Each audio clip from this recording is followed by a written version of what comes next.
4 ekor sudaran mati tanpa sebab yang jelas dalam 3 hari ini.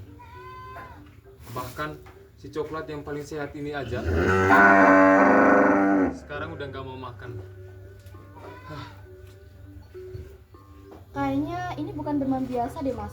Gejalanya kayak yang aku baca di buku sama jurnal peternakan. Ini PMK. Apa? PMK? Penyakit yang waktu itu viral di TV, yang dari Eropa sana. Bukannya itu jauran? Gak mungkin lah masuk sampai daerah kita yang terpencil gini. Virus itu menyebar gak mengenal batas negara mas. Kita harus segera lapor Pak Lurah dan juga Dinas Peternakan sebelum semua menyebar ke seluruh desa. Bau anyir kematian ternak menusuk hidung dan hati kami, membuat kami merasa tidak berdaya dan takut. Bau ketakutan yang pekat menghantui setiap langkah. Sapi-sapi jatuh sakit dan mati satu persatu tanpa tahu apa yang sedang terjadi. Kami merasa kehilangan sebagian dari diri kami sendiri, dan pertanyaan yang sama terus menghantui. Kenapa ini harus terjadi pada kami?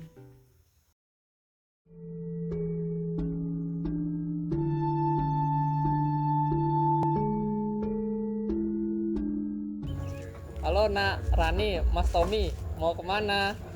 Ini ternak saya sudah pada sakit semua nih. 3 ekor sudah pada lemas. Ini mungkin gejala pagebluk lagi, seperti kata Mbak Sastro. Mungkin harus pasrah saja. Mau gimana lagi? Kita mau ke balai desa Pak Karta. Saya mau lapor ke Pak Lurah. Mungkin ini bukan penyakit biasa. Kita nggak boleh pasrah gitu aja. Sudahlah nak, jangan melawan takdir. Leluhur pasti sudah ada rencananya. Semakin kita melawan, semakin sakit hati kita nak.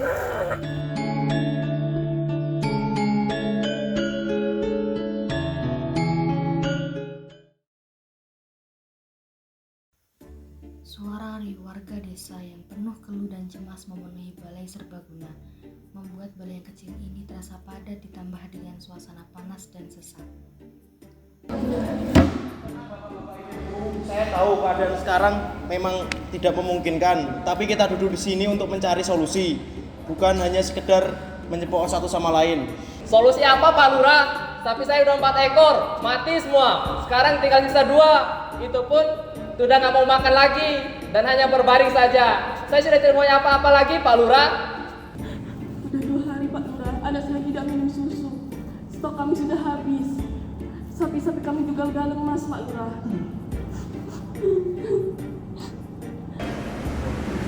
Ini pasti yang sapi dibawa pendatang baru itu. Waktu 2 bulan yang lalu dibawa masuk ke desa, tiba-tiba sapi kami sakit semua. Pasti itu biang ladinya. Jangan-jangan Rani itu peternak dari luar, katanya peternak bagus, modern, ilmu dari kota, tapi nyatanya peternak awal yang memiliki penyakit. Jangan-jangan siapa yang berpenyakit? Bukan begitu Pak Herna, semuanya tenang. Saya sudah laporkan kondisi sapi saya ke dinas dan dokter Bima sudah memeriksa langsung kondisi sapi saya di kandang. Ini adalah penyakit PMK, ini virus, bukan karena saya.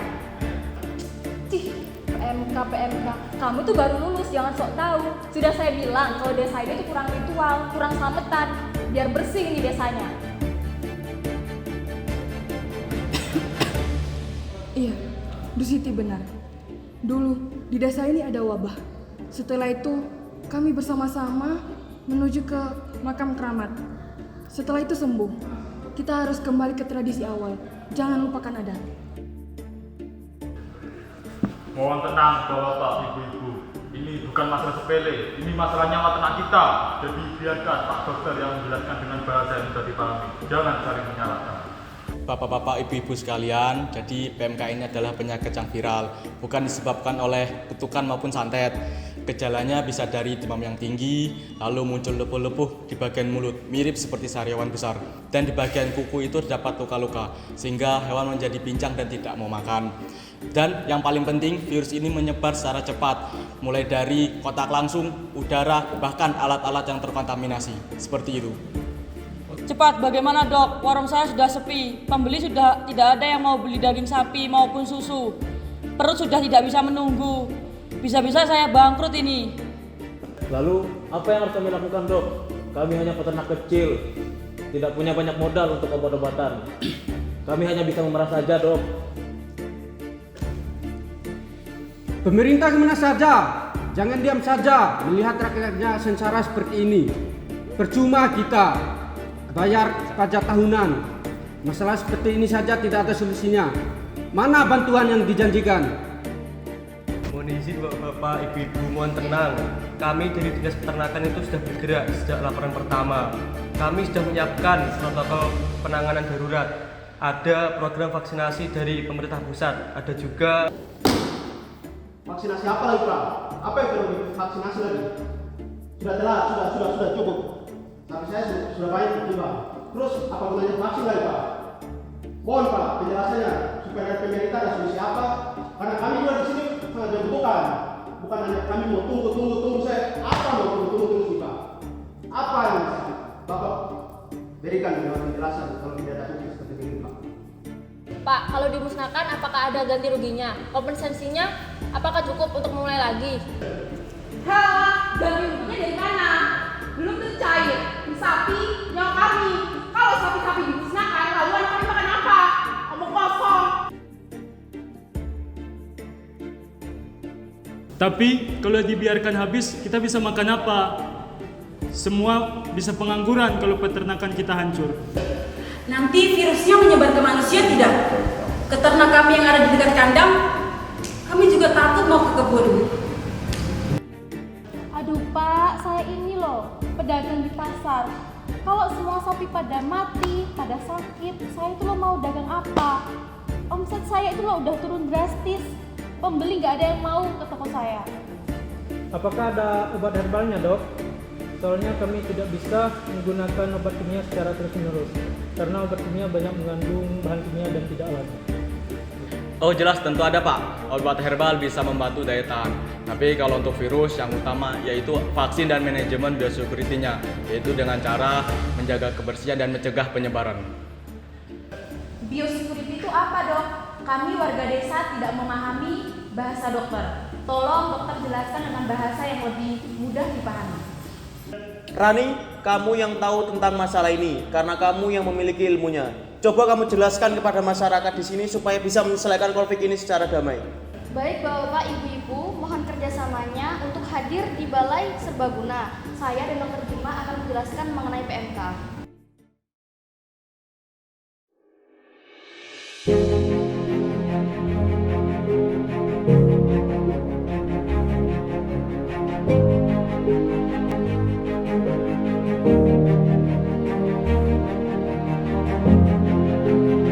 Terima kasih, selamat pagi para Bapak Ibu hadirin. Pada pagi hari ini kita akan melaksanakan sosialisasi terkait dengan penyuluhan penanganan penyakit PMK. Narasumber yang akan menyampaikan materi terkait dengan penyakit PMK yaitu yang pertama yaitu Bapak Dr. Bimo. Yang kedua praktisi peternakan kita yaitu Ibu Rani. Dan selanjutnya ada perwakilan dari Dinas Peternakan. Mungkin untuk waktu dan tempat untuk Dr. Hewan Bimo, monggo kami persilakan. Selamat pagi Bapak-bapak, Ibu-ibu semua. Saya tahu beberapa hari ini kita semua sedang cemas, tidur menjadi tidak nyenyak. Namun percayalah, kita tidak sendirian. Kita menjadikan pengetahuan untuk panduan buat kita semua. Jadi di sini kita bersama-sama bergotong royong melawan ini semua secara bersama-sama. Baik, ini dia biang keladinya, virus PMK, virus penyakit mulut dan kuku, di mana bentuknya ini sangat kecil sekali, sulit dilihat dengan mata telanjang. Namun virus ini dapat menyebabkan demam yang sangat tinggi sehingga dapat membuat hewan ternak menjadi lemas, tidak mau makan, dan produksi susunya langsung menurun atau anjlok seperti itu. Baik, selanjutnya akan disampaikan oleh Rani.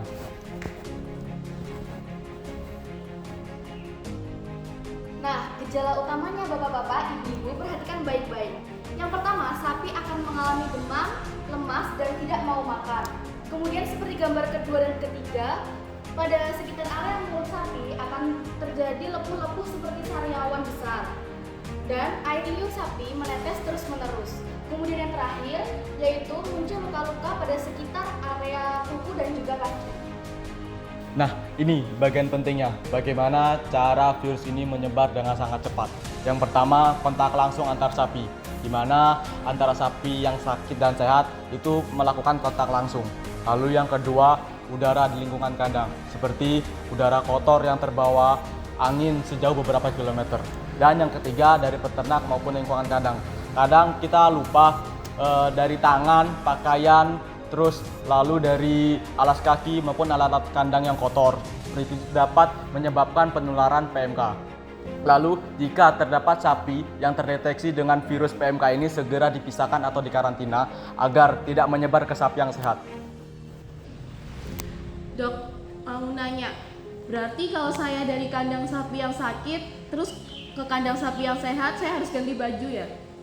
Betul sekali Ibu. Jadi gini, jika kita ingin masuk ke kandang sapi yang sakit, sebaiknya kita menggunakan APD yang lengkap, seperti menggunakan sepatu boot, lalu menggunakan sarung tangan, menggunakan pakaian lengan panjang untuk melindungi diri.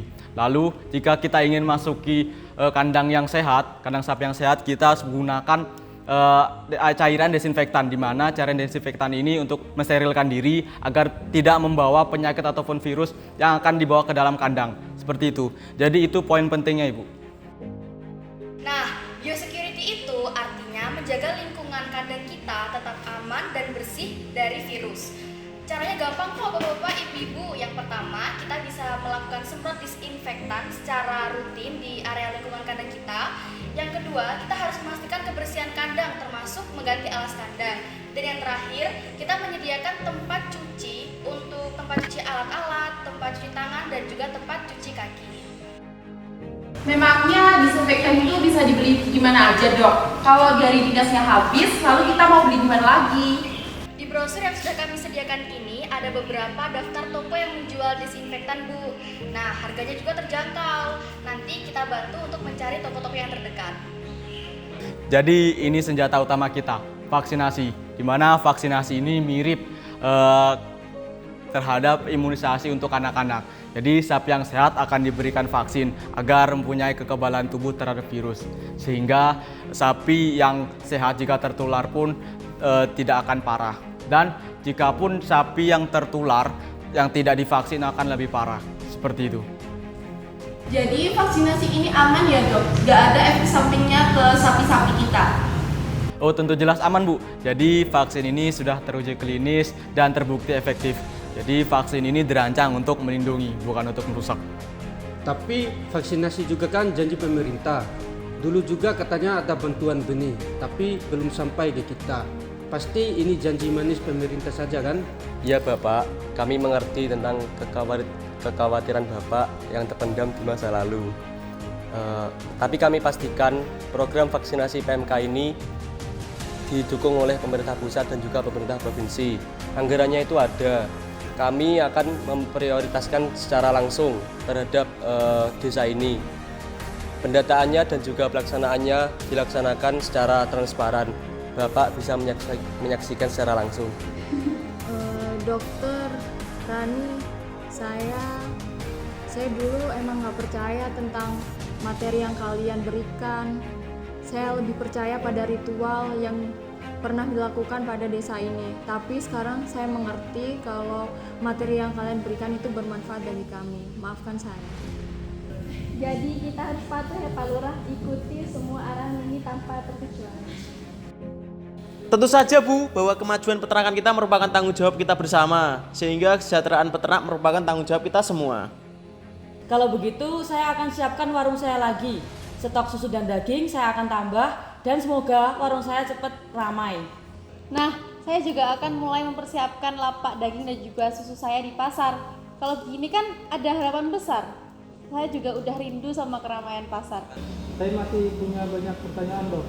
Misalkan nanti kita membuat grup WhatsApp untuk sharing informasi atau pertemuan rutin untuk sharing pengalaman. Tentu saja Pak, nanti kami akan buat grup khusus untuk sharing-sharing informasi. Jadi jangan sungkan ataupun malu untuk bertanya. Seperti itu Pak. Siap Bu Rani, kami dari Pemuda siap untuk menjadi tim kebersihan serta vaksinasi kandang. Untuk tenaga kami siap. Saya juga bisa membantu data Bu. Saya akan menggunakan komputer untuk data vaksinasi supaya laporan lebih rapi.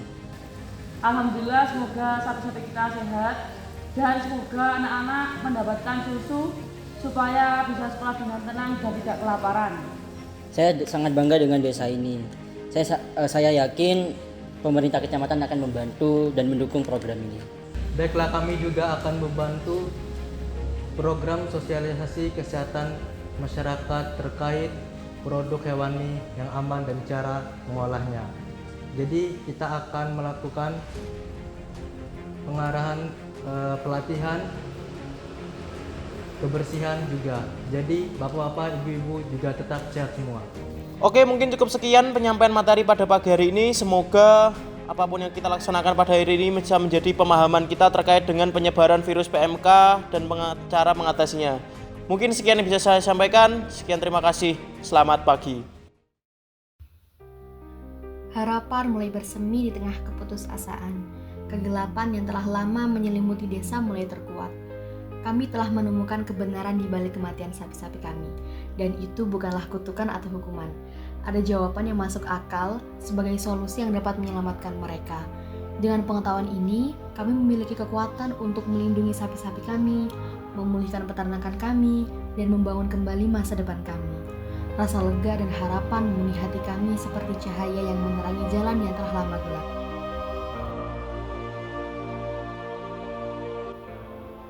Di tengah badai yang tak terkira, kami menemukan cahaya. Gema harapan bergema di desa kami mengalahkan suara keputusasaan. Sapi-sapi melenguh lagi dan itu adalah simfoni kehidupan yang paling indah. Kami tidak hanya menyelamatkan diri kami sendiri. Dalam kebersamaan, kami temukan kekuatan dan kini desa kami bangkit kembali menjadi lebih kuat dan lebih bersatu. Irama kehidupan kami telah kembali. Dan itu adalah musik yang akan terus bergema selamanya mengisi hati kami dengan harapan dan jiwa dengan kehidupan.